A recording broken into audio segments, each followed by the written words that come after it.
నమస్కారం. అహల్య న్యూస్ కి స్వాగతం. ఈనాటి వార్తలు. ఏపీ రాజధాని అమరావతి విషయంలో మరొక కీలక ఘట్టం ఆవిష్కృతం కాబోతోంది. మన రాష్ట్రానికి సంబంధించి ఈ రోజు ఒక చారిత్రాత్మక దినంగా నిలిచిపోతుందని సీఎం చంద్రబాబు నాయుడు తెలిపారు.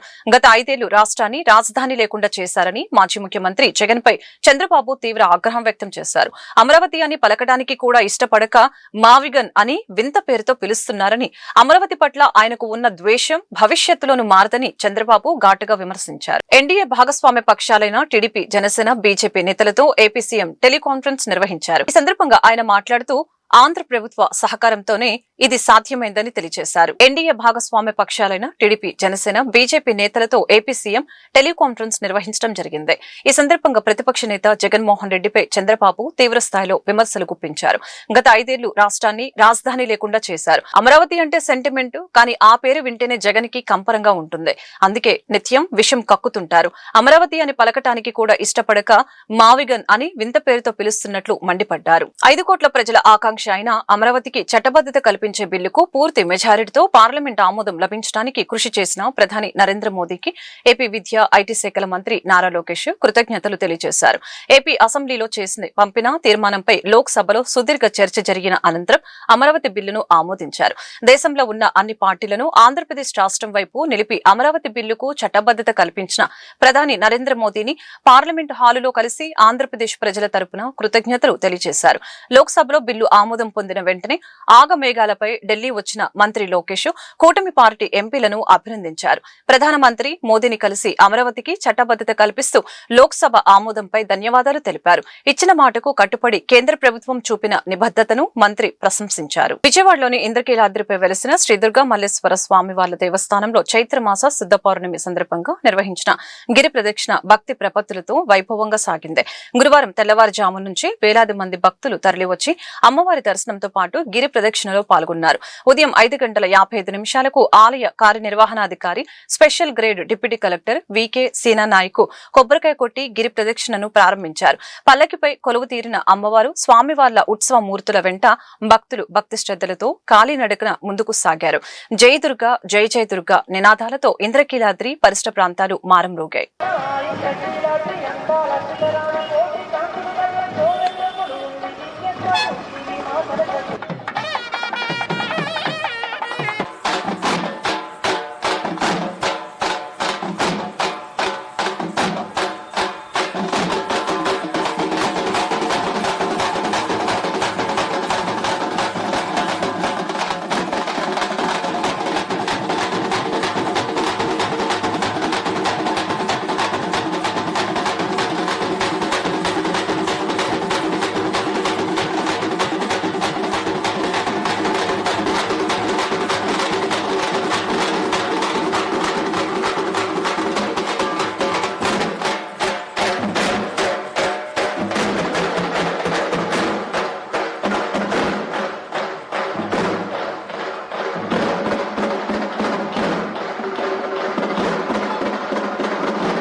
శంభుం జగన్మోహన రూపపూర్ణం విలోకలజ్జాకులితాం స్మితాఢ్యాం మధుకమలాం ససఖీకరాభ్యాం సంబిభ్రతిమద్రిసుతాం భజేహం.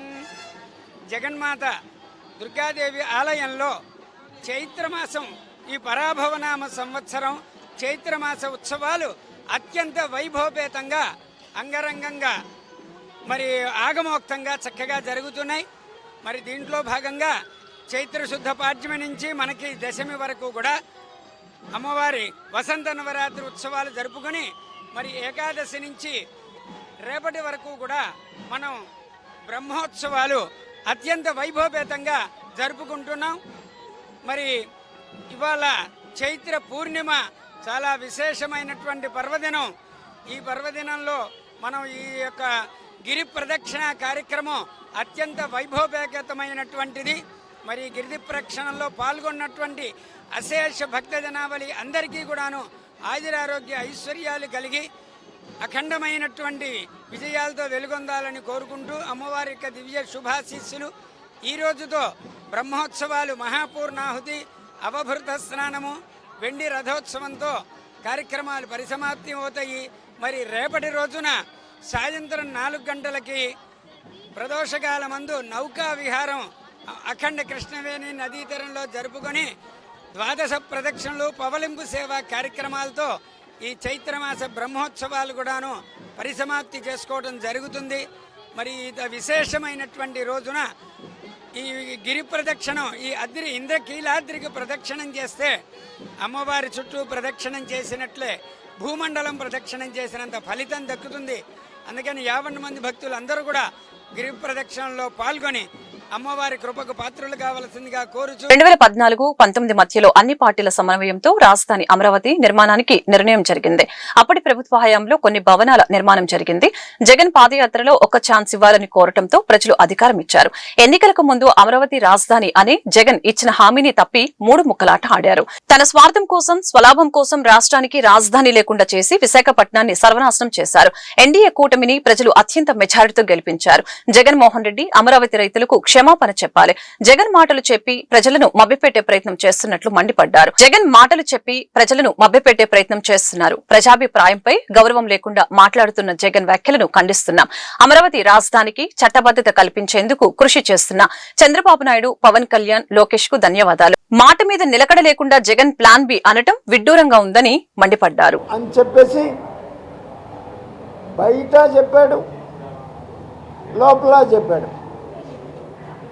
మీకు గుర్తుండి ఉంటుంది, అందరూ కూడా గుంటూరు జర్నలిస్టులే, మీరంతా ఉండుంటారు. 2019లో మన ఓల్డ్ బస్ స్టాండ్ దగ్గర మీటింగ్ పెట్టాడు జగన్మోహన్ రెడ్డి, గుర్తుందా?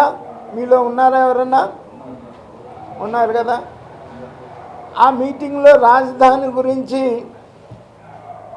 జగన్మోహన్ రెడ్డి క్లారిటీ ఇస్తాడా లేదా అని చెప్పేసి నేను టీవీలో లైవ్ చూస్తూ అబ్జర్వ్ చేస్తున్నాను. కానీ ఆ మీటింగ్లో నేను అధికారంలోకి వస్తే ఖచ్చితంగా అమరావతి రాజధాని ఉంచుతానని చెప్పేసి ఆ రోజున క్లారిటీ ఇచ్చాడు గుంటూరు ప్రజలకి. కానీ అధికారంలోకి రావడంతోనే మాట తిప్పను, మడమ తప్పను అని చెప్పుకునేటువంటి పెద్ద మనిషి మాట తప్పి 3 రాజధానులని 3 ముక్కలాట ఆడి రాష్ట్రానికి రాజధాని లేకుండా చేశాడు. నేను మొదటి నుంచి కూడా అమరావతి రాజధాని మీద బీజేపీలో ఉన్నప్పటి నుంచి కూడా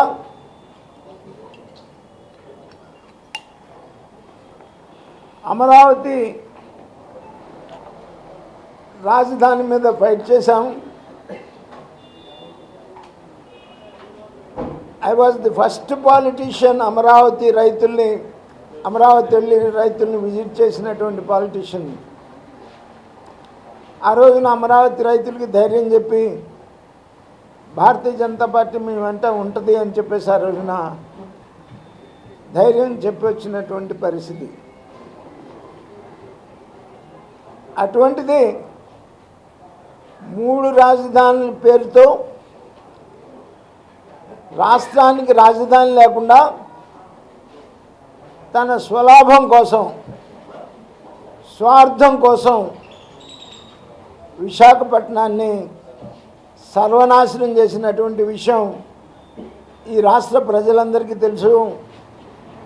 ఉత్తరాంధ్ర ప్రజలు వీళ్ళని చూస్తే బెంబేలెత్తిపోయేటువంటి పరిస్థితులు ఆ 5 సంవత్సరాలు వీళ్ళు చేసినటువంటి అరాచకాలు ఉత్తరాంధ్రలో. రాష్ట్ర వ్యాప్తంగా ఆంధ్రప్రదేశ్ లో నిర్వహిస్తున్న పెన్షన్ పంపిణీ కార్యక్రమంలో నూతనంగా గుంటూరు జిల్లా కలెక్టర్ గా బాధ్యతలు స్వీకరించిన సాయికాంత్ వర్మ మొదటి రోజే 23 వార్డులోని గుండారావుపేటలో పెన్షన్ పంపిణీ కార్యక్రమంలో పాల్గొన్నారు. ఈ పెన్షన్ కార్యక్రమంలో కలెక్టర్ సాయికాంత్ వర్మతో పాటు గుంటూరు పార్లమెంట్ అంగన్వాడీ డ్వాక్రా సాధికారత సంస్థ ప్రధాన కార్యదర్శి లామ్ నవమి పాల్గొన్నారు.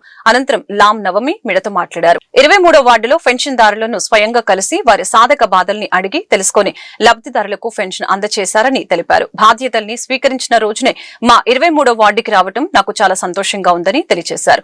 గతంలో కాంతిలాల్ దండే, ప్రవీణ్ ప్రకాష్ లను చూశాము. ఇప్పుడు సాయికాంత్ వర్మని చూస్తున్నామని చెప్పారు. మురికి వాడలు ఎక్కడ ఉన్నాయో గమనించి మొదట ఇక్కడికి రావటం చాలా సంతోషంగా ఉందని తెలిపారు. గుంటూరు జిల్లాకి కలెక్టర్గా కొత్తగా సీఎం సాయికాంత్ వర్మ గారు బాధ్యతలు చేపట్టారు. ఈ రోజు రాష్ట్రమంతా ఎన్టీఆర్ భరోసా పెన్షన్ పంచడం జరిగింది. దాని నిమిత్తం ఈ రోజు కలెక్టర్ గారు బాధ్యతలు స్వీకరించిన వెంటనే గుంటూరు పశ్చిమ నియోజకవర్గం 23 డివిజన్లో గుండారావుపేటలో పెన్షన్లను పంచడం ప్రారంభించారు. ఆయనకి ఘన స్వాగతం మేము పలికాము. గతంలో 2000 సంవత్సరంలో లాంవర్ధన్ గారు కార్పొరేటర్ గా చేశారు తెలుగుదేశం పార్టీకి. ఇక్కడ ఈ 23వ డివిజన్, అప్పుడు 24వ డివిజన్ అన్నమాట. అయితే అప్పుడు ఏ కలెక్టర్ గాని ఎవరు గాని వచ్చింది లేదు. ఫస్ట్ టైము ఇక్కడికి కలెక్టర్ గారు వచ్చారు. ఇట్లాగా అంటే మురికి వాడలాగా ఇట్లాంటి ప్రదేశాన్ని కూడా పట్టించుకునే వాళ్ళు ఉన్నారా, అసలు ఫస్టే రావటం మాకు చాలా సంతోషంగా ఉంది. వాళ్ళని పలకరించి చిన్న పిల్లల్ని కూడా ఎత్తుకుని అక్కడ ఉన్న వాళ్ళ సమస్యలు తెలుసుకుని ఆ తర్వాత వికలాంగులకి, వృద్ధులకి, వితంతువులకి పెన్షన్ పంచి ప్రతి ఇంటిని కూడా సందర్శించి వాళ్ళ బాధలు తెలుసుకొని వాళ్ళ సమస్యలు తెలుసుకొని కొంతమంది పెన్షన్ రాని వాళ్ళని కూడా పట్టించుకుని ఇక మీదట మీకు ఆ ప్రాబ్లం ఉండదు, అధికారులు మీకు అందుబాటులోనే ఉంటారు తప్పకుండా అని భరోసా ఇచ్చి ఫస్ట్ టైము ఈ కలెక్టర్ గారిని చూస్తున్నామండి. మేము చాలా హ్యాపీగా ఉంది. 23వ డివిజన్ లో ప్రజలందరూ చాలా సంతోషం వ్యక్తం చేశారు. ఆయనకి మేము శుభాకాంక్షలు తెలియజేస్తున్నాము. ఇలాంటి ప్రజా ప్రతినిధులు ఇంకా అందరూ ఇలాగే ఉంటే చాలా బాగుంటది, సమస్యలే ఉండవని అనుకుంటున్నాం మేము. ఎందుకంటే పనితీరులో తెలుస్తుంది. అంతకుముందు కమిషనర్లు ఉన్నారు. మా వారు కార్పొరేటర్ ఉన్నప్పుడు కాంతిలాల్ దండే గారు, ఆ తర్వాత ఈ ప్రవీణ్ ప్రకాష్ గారు ముందు వచ్చినట్టున్నారు. వాళ్ళ పనితీరు కూడా చాలా బాగుండేది. అప్పుడు వాళ్ళని చూసాము. ఇప్పుడు కలెక్టర్ లో ఫస్ట్ టైము మురికి వాడలు ఎక్కడ ఉన్నాయి అంటే సమస్యలు ఉన్నాయి, అవి ఎంచుకుని ఆయన అసలు ఫస్టే రావటం అన్నది గమనించి చాలా సంతోషంగా ఉందండి. గతంలో 3 రాజధానులు అని చెప్పిన జగన్ నేడు రాజధాని అనే పదమే రాజ్యాంగంలో ఎక్కడా లేదని అనటం మతి భ్రమించి మాట్లాడుతున్నాడని జనసేన పార్టీ జిల్లా అధ్యక్షులు గాదె వెంకటేశ్వరరావు మండిపడ్డారు. స్థానిక లాడ్జి సెంటర్లోని జనసేన పార్టీ జిల్లా కార్యాలయంలో ఏర్పాటు చేసిన మీడియా సమావేశంలో మాట్లాడారు. జనసేన తొలి నుంచి అమరావతి రాజధాని అని ముక్తకంఠంతో చెబుతూనే ఉందని తెలిపారు. వైసీపీ నేతలు ఇప్పటికీ అమరావతి రాజధాని విషయంలో అవగాహన రాహిత్యంగా మాట్లాడటం చూస్తే బాధగా ఉందని తెలియజేశారు. వైసీపీ 5 సంవత్సరాలు పాలకులుగా ఉండి రాజ్యాంగంలో రాజధాని అనే పదమే లేదు అని అనటం చూస్తే జగన్ తెలివి తక్కువ తనానికి నిదర్శనమని చెప్పారు. వైసీపీలో ఉన్న వాళ్ళు ఎవరైనా ఉంటే అభివృద్ధి అనే పదం ఏమిటో మీకు తెలుసా అని ఎద్దేవా చేశారు. జగన్మోహన్ రెడ్డి వెంట ఉన్న 40% ప్రజలు రాజధానిపై ఏం మాట్లాడుతున్నాడో ఒక్కసారి ఆలోచన చేయాలని ఈ సందర్భంగా తెలిపారు. పవన్ కళ్యాణ్ ని విమర్శించిన వైసీపీ నాయకులు నేడు ఆత్మ విమర్శ చేసుకోవాలని అన్నారు. అమరావతి ఇన్ సిఆర్డిఏ అనేది లోక్సభలో పాస్ అయినందుకు మనస్ఫూర్తిగా రాష్ట్ర ప్రజలందరికీ కూడా శుభాకాంక్షలు తెలియజేస్తూ, జనసేన పార్టీ మొదటి నుంచి కూడా ఒకసారి ఫిక్స్ అయింది కాబట్టి రాజధాని ఇక్కడే ఉండాలనే నినాదంతో గతంలో జనసేన పార్టీ పెద్ద ఎత్తున జగన్మోహన్ రెడ్డి గారి ప్రభుత్వంలో వాళ్ళు చేస్తున్నటువంటి దుర్మార్గాలకు అన్నిటి కూడా ఎదురొడ్డి రాజధాని అమరావతి అని చెప్పేసి మా నాయకుడు ఆ రోజు నుంచి చెప్పాడు. ఈ రోజు వరకు అదే స్టాండ్ మీద ఉన్నాం. ఇవాళ అది ఫ్యూచర్లో ఎలాంటి ఆటంకాలు లేకుండా ఉండేందుకు గాను చట్టంల సవరణ కూడా అయిపోయింది. ఇవాళ రాజ్యసభలో కూడా అవుతుంది. నెక్స్ట్ రాష్ట్రపతి గజెట్ కూడా వస్తుంది. సో భూములు ఇచ్చిన రైతులకు కానీ రాజధానిలో పెట్టుబడి పెడతానికి వచ్చేటటువంటి పారిశ్రామికవేత్తలకు కానీ ఏదైనా కంపెనీలు పెట్టాలన్నా, పెద్ద పెద్ద హాస్పిటల్స్ లాంటివి, పెద్ద హోటల్స్ లాంటివి కట్టాలన్నా కానీ ఎలాంటి సందేహాలు కూడా లేకుండా పెట్టుబడిదారులందరూ కూడా ఆ ప్రాంతానికి రావడానికి ఇదొక శుభదినం. దీనిలో రాజధాని అభివృద్ధి దిశగా అడుగులేయడానికి కారకులైనటువంటి ముఖ్యమంత్రి చంద్రబాబు నాయుడు గారు, అలానే అన్ని విషయాల్లో ఆయనకి తోడుగా ఉంటున్నటువంటి జనసేన పార్టీ అధ్యక్షులు పవన్ కళ్యాణ్ గారికి అభినందనలు తెలియజేస్తూ, ఎందుకంటే ఆ ప్రాంత రైతుల గురించి మనం ఎప్పుడు మాట్లాడుకుంటూ ఉంటాం. వాళ్ళకి ఎంత చెప్పినా మనం తక్కువే. సో వాళ్ళందరూ కూడా నిన్నటి రోజున చాలా హ్యాపీగా నిద్రపోయి ఉంటారని చెప్పేసి మనస్ఫూర్తిగా నమ్ముతూ, ఇప్పటికైనా కానీ వైఎస్ఆర్ పార్టీలో ఉన్నటువంటి పెద్దలకి ఆలోచన విధానం లేకపోవటం అనేది బాధేస్తుంది. ఎందుకంటే ఒక రాజకీయ పార్టీ అది, వాళ్ళు చెప్పుకునే ప్రకారం, సరే మేము దాన్ని ఒప్పుకుంటాం లేదని తీసి పక్కన పెడితే, వాళ్ళ ప్రకారం అది ఒక రాజకీయ పార్టీ. గతంలో ఒక 5 సంవత్సరాలు ముఖ్యమంత్రిగా చేసినటువంటి వ్యక్తి, ఆయన కింద మంత్రులుగా చేసినటువంటి పెద్ద మనుషులు, వాళ్ళందరూ కూడా అవగాహన రాహిత్యంతో ఇవాళ మాట్లాడుతున్నారు. దానికి నిజంగా బాధేస్తుంది. వాళ్ళు మాట్లాడే మాటలకి రాష్ట్ర ప్రజలందరూ కూడా వీళ్ళ మా రాష్ట్రంలో రాజకీయ పార్టీ నడిపింది, గతంలో పరిపాలన చేసిందని కించిత్ సిగ్గుపడేటటువంటి విషయం. 2014 మాల ఐక్య సేవా సమితి వ్యవస్థాపక అధ్యక్షులు బండ్లమూడి స్టాలిన్ బాబు 58వ జన్మదిన వేడుకలు లార్జ్ సెంటర్ అంబేద్కర్ విగ్రహం వద్ద ఘనంగా నిర్వహించారు. కార్యక్రమంలో దళిత బహుజన వివిధ ప్రజా సంఘాల నాయకులు హాజరై కేక్ కట్ చేసి స్టాలిన్ బాబుకు జన్మదిన శుభాకాంక్షలు తెలిపారు. ఈ సందర్భంగా స్టాలిన్ బాబు మాట్లాడుతూ, నా పుట్టినరోజున నా తోటి మిత్రులు అంబేద్కర్ పాదాల వద్ద చేయటం నాకు చాలా సంతోషంగా ఉందని అన్నారు. నేను చేసే సేవా కార్యక్రమాలలో పాల్గొన్న వారికి ప్రత్యేకంగా కృతజ్ఞతలు తెలుపుతున్నానని అన్నారు. నా సేవలు గుర్తించి నా నడివడుకను చూసి నా పేరున పాట రాసి పాడించిన లీగల్ శ్రీనివాస్ కి ధన్యవాదాలు తెలుపుతున్నానని అన్నారు.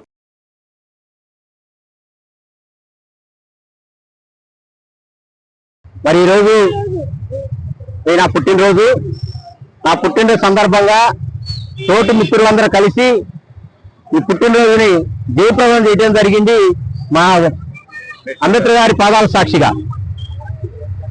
అయితే ప్రతి ఒక్కళ్ళం మేము ఇక్కడ కూడా అంబేద్కర్ గారి పాదాల చెంత పుట్టినరోజు చేసుకోవటం మాకు నిజంగా దేవుడు కల్పించినటువంటి అవకాశం. కాబట్టి బడుగు బలహీన వర్గాలన్నీ అందరికీ ఆశాజ్యోతి డాక్టర్ బాబాసాహెబ్ అంబేద్కర్.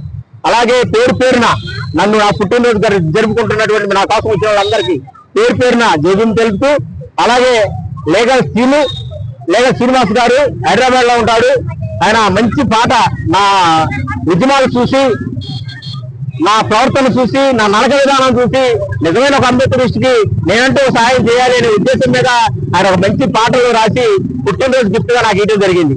అందుకని శ్రీనివాస్ గారికి, లీగల్ శ్రీనివాస్ గారికి మరొకసారి ధన్యవాదాలు తెలుపుతూ, అలా మీరు ఎక్కడున్నా ఆరోగ్యంగా ఉండాలి, దేవుడు మీకు సహాయం చేయాలి, అన్ని విషయాల్లో మీరు శాపకింద నీరులాగా మన జాతులకు అండగా నిలబడి బయటకు అగబడ్డట్టుగా మీరు చేస్తూ ఉన్నారు. అందుకని మంచి పాటలు రాసి నాకు గిఫ్ట్ గా ఈరోజు నా సోదర సమానుడైన బండ్లమూడి స్టాలిన్ గారికి పుట్టినరోజు శుభాకాంక్షలు తెలుపుకుంటూ, అన్న ఉద్యమాల్లోకి వచ్చినప్పటి నుంచి ఒక వ్యవస్థలో కొన్ని చిన్న మార్పులు తీసుకురావాలనే ఒక దృఢ సంకల్పంతో మాల ఐక్య సేవా సమితి అనే ఒక గొప్ప చారిటీని, ఒక ట్రస్ట్ని అన్నయ్య స్టార్ట్ చేయడం జరిగింది. దీనికి ఎప్పుడైతే అన్న ఈ మాల ఐక్య సేవా సమితి అనే ఒక ట్రస్ట్ని స్టార్ట్ చేశారో అప్పటి నుంచి కులం కోసం, మాలల కోసం ఎన్నో పోరాటాలు చేయడం జరిగింది. మాలలో ఉన్నటువంటి ఎంతో మంది బడుగు బలహీన వర్గాలు అయితేనేమి, ఒక మాలలు అనే కాకుండా మిగతా వర్గాలు, ఎస్సీ ఎస్టీలు, బీసీలు, మైనార్టీలు, ఎవరైతే అణగారిన వర్గాలు ఉన్నారో వారి కోసం అన్న వారు వెన్నంటి ఉండి, వాళ్ళ బాధలో వెన్నంటి ఉండి వాళ్ళకి సహాయం చేయడం జరిగింది. ఈరోజు అన్న పుట్టినరోజు దినోత్సవం జరుపుకోవడం చాలా ఆనందంగా దాయకం. అలాగే ఇలాంటి పుట్టినరోజు ఎన్నో జరుపుకోవాలని, అలాగే మంచి ఆరోగ్యంగా ఉండాలని మనస్ఫూర్తిగా. గుంటూరు జిల్లా తెలుగుదేశం పార్టీ నాయకులు పాటిబండ్ల బలరాం ఆధ్వర్యంలో టిడి జనార్దన్ జన్మదిన వేడుకలు సెయింట్ ఆన్స్ మనోవికాస్ కేంద్రంలో కేక్ కట్ చేసి ఘనంగా నిర్వహించడం జరిగింది. కార్యక్రమానికి ముఖ్య అతిథులుగా గుంటూరు ఈస్ట్ ఎమ్మెల్యే మహమ్మద్ నజీర్ హాస్రే పిల్లలకు ఫ్రూట్స్ పంపిణీ చేసి టిడి జనార్దన్ కు జన్మదిన శుభాకాంక్షలు తెలిపారు. ఆయన జన్మదిన వేడుకల్ని గుంటూరు మల్లికార్జునపేటలోని సెయింట్ ఆన్స్ మనోవికాస కేంద్రం నందు నిర్వహించడం మంచి శుభ పరిణామమని తెలియజేశారు. కార్యక్రమంలో జాగర్లమూడి శ్రీనివాసు, వేములకొండ శ్రీనివాసు, గట్టి శ్రీనివాసు, సౌపాటి రత్నం, గోల్డ్ రఫీ, మహంకాళి నరసింహారావు, మాజీ కార్పొరేటర్ ముప్పవరపు భారతి, గొల్ల ప్రభాకర్, ఎంపరాల శ్రీనివాసు, వంగర, ఏడుకొండలు తదితరులు పాల్గొన్నారు. నమస్కారం. ఈరోజు తెలుగుదేశం పార్టీ సీనియర్ నాయకులు, శాసన మండలి సభ్యులు టిడి జనార్దన్ గారి జన్మదినాన్ని పురస్కరించుకొని గుంటూరు నగరంలోని సెయింట్ ఆన్స్ మనోవికాస కేంద్రంలో ఇక్కడున్నటువంటి మానసిక వికలాంగ పిల్లలకు ఈరోజు వాళ్ళకందరికి కూడా అవసరమైనటువంటి స్వీట్స్తో పాటు ఇవ్వడం జరిగింది. ముఖ్యంగా ఇక్కడికి వచ్చిన తర్వాత ఈరోజు వరల్డ్ ఆటిజం డే.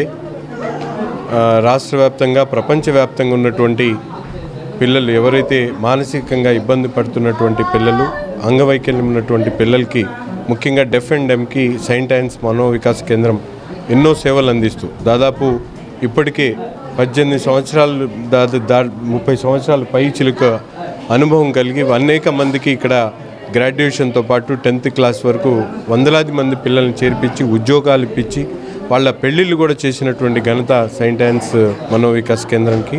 అటువంటి కేంద్రానికి రావడం చాలా సంతోషంగా ఉంది. ముఖ్యంగా ఇక్కడ ఉన్నటువంటి ఈరోజు వరల్డ్ ఆటిజం సందర్భంగా మనందరం కూడా ఏదో వాళ్ళందరికీ కూడా వైకల్యం ఉందనేటువంటి ఆలోచన కాకుండా స్పెషల్లీ ఏబుల్డ్ అనేటువంటి విధంగా వాళ్ళందరినీ ట్రీట్ చేయాల్సినటువంటి అవసరం ఉంది.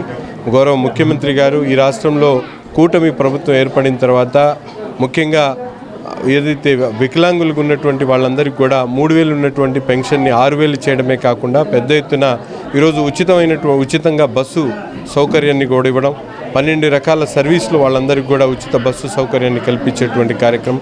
అంతేకాకుండా ఉద్యోగ కల్పనలో కానీ, స్కిల్ డెవలప్మెంట్లో కానీ వాళ్ళకి ప్రత్యేకమైనటువంటి అవకాశాలు కల్పించేటువంటి ప్రయత్నం ఈ ప్రభుత్వం చేస్తూ ఉంది. స్థానిక శాసనసభ్యుడిగా ఇటువంటి కేంద్రాలకి ఎప్పుడు ఎటువంటి అవసరం వచ్చినా కూడా తప్పకుండా అందుబాటులో ఉండి వీళ్ళకి సంబంధించినటువంటి ఎటువంటి అభివృద్ధి కార్యక్రమం గారి పిలుపుతో తెలుగుదేశం పార్టీ స్థాపించిన రోజే తెలుగుదేశం పార్టీలో చేరి చంద్రబాబు నాయుడు గారి అడుగుజాడలో నడుస్తూ లోకేష్ బాబు గారితో మమేకమై 3 తరాల నాయకులతో పనిచేస్తున్నటువంటి టిడి జనార్దన్ గారు నేడు కూడా ఇప్పుడు కార్యకర్తలతో పోటీపడి ప్రజాసేవలో పనిచేస్తూ ఉన్నాడు జనార్దన్ గారి జన్మదినాన్ని పురస్కరించుకొని ఈ సెయింట్ ఆన్స్ మనోవికాస్ కేంద్రంలో జన్మదిన వేడుకల కార్యక్రమం నిర్వహించడం జరిగింది. ఎన్టీ రామారావు గారి ఆయన పిలుపునిచ్చింది ఏమిటంటే సమాజమే దేవాలయం, ప్రజలే దేవుళ్ళు. ఆ నినాదంతో అందరం పనిచేసేది. ఇక్కడ ఈ విధంగా మనోవికాస్ కేంద్రంలో ఉన్నటువంటి విద్యార్థులకి చేయాలనే సంకల్పంతో ఇక్కడ కార్యక్రమం ఏర్పాటు చేయడం అహ్మద్ గారికి మరియు తెలుగుదేశం పార్టీ నాయకులకు, కార్యకర్తలకు హృదయపూర్వక నమస్కారం. బీజేపీ పాలనలో న్యాయస్థానాలలో రాజకీయ జోక్యం పెరిగిందని కేంద్ర మాజీ మంత్రి చింతా మోహన్ ఘాటుగా విమర్శించారు. కాంగ్రెస్ పార్టీ అధికారంలోకి వస్తే దళిత క్రైస్తవులకి ఎస్సీ హోదా కల్పిస్తామని, ఈ విషయాన్ని పార్టీ మేనిఫెస్టోలో చేరుస్తామని చింతా మోహన్ చెప్పారు. విజయవాడ గాంధీనగర్ ప్రెస్ క్లబ్ నందు నిర్వహించిన మీడియా సమావేశంలో ఆయన మాట్లాడారు. సుప్రీంకోర్టు ఇచ్చిన తీర్పుపై చింతా మోహన్ అసంతృప్తి వ్యక్తం చేశారు. మతం మారినంత మాత్రాన ఎస్సీ హోదా రద్దు చేయడం సరికాదని అన్నారు. దళితులు శతాబ్దాలుగా అంటరానితనం, అసమానతలతో బాధపడుతున్నారని, రాజకీయ కారణాల వల్ల ఎస్సీ హోదా తొలగించారని ఆయన అభిప్రాయపడ్డారు. సుప్రీంకోర్టు ఈ మధ్య వచ్చినటువంటి జడ్జిమెంటు ఎస్సీలు, దళిత క్రైస్తవుల పైన, రెండవది గ్యాసు యుద్ధం, మూడవది జగన్మోహన్ రెడ్డి రాజధాని పైన ఆయన విమర్శలు నిన్న, నాలుగవది మోడీ, చంద్రబాబు, జగన్లు వైఖరి. కోర్టుల్లో ఈ మధ్య రాజకీయ జోక్యం ఎక్కువ అవుతా ఉంది. కాంగ్రెస్ ప్రభుత్వం ఉన్నప్పుడు యూపీఏ ప్రభుత్వం కానీ, పివి నరసింహారావు గారు కానీ క్రితంలో మేమెప్పుడు కోర్టుల్లో జోక్యం చేసుకున్నట్టుగా ఆనవాయితీ ఎక్కడా లేదు. ఈ మధ్యకాలంలో జడ్జీల ట్రాన్స్ఫర్లు మొదలుకొని, జడ్జీల అపాయింట్మెంట్లు మొదలుకొని, జడ్జిమెంటల్లో కూడా రాజకీయ జోక్యం ఉందన్నది బయట అందరూ చెప్పుకుంటున్నారు, అందరూ వింటున్నారు. మొన్న సుప్రీంకోర్టు జడ్జిమెంటు ఒక 5 రోజుల క్రితం ఎస్సీలు అటు మాలా కానీ మాదిగా కానీ ఇంకేదైనా కానీ చర్చిలకు వెళితే లేకపోతే బైబిల్ పట్టుకుంటే వాళ్ళకి ఎస్సీ స్టేటస్ పోతుందన్నది ఆ జడ్జిమెంట్లో ఉన్న సారాంశం. మరి ఇది గిరిజనులకు లేదు, ఒక దళితులకే తీసుకొచ్చారు ఈ జడ్జిమెంటు. గిరిజనులు ఈశాన్య రాష్ట్రాల్లో, నార్త్ ఈస్ట్లో ప్రతి ఒక్కరూ చర్చికి పోతున్నారు, అందరూ క్రైస్తవులే. గిరిజనులకు లేనటువంటి ఆంక్షలు దళితులపైనే పెట్టడం ఇక్కడ గమనార్హం. నేను తెలియజేస్తున్నాను చాలా స్పష్టంగా, కాంగ్రెస్ పార్టీ మేనిఫెస్టోలో పెట్టించడమే కాకుండా మరి తప్పనిసరిగా రాజ్యాంగ సవరణ చేసి దళిత క్రైస్తవులకు కూడా ఈ వార్తలు ఇంతటితో సమాప్తం. మరొక బులెటిన్లో మళ్ళీ కలుద్దాం. నమస్కారం.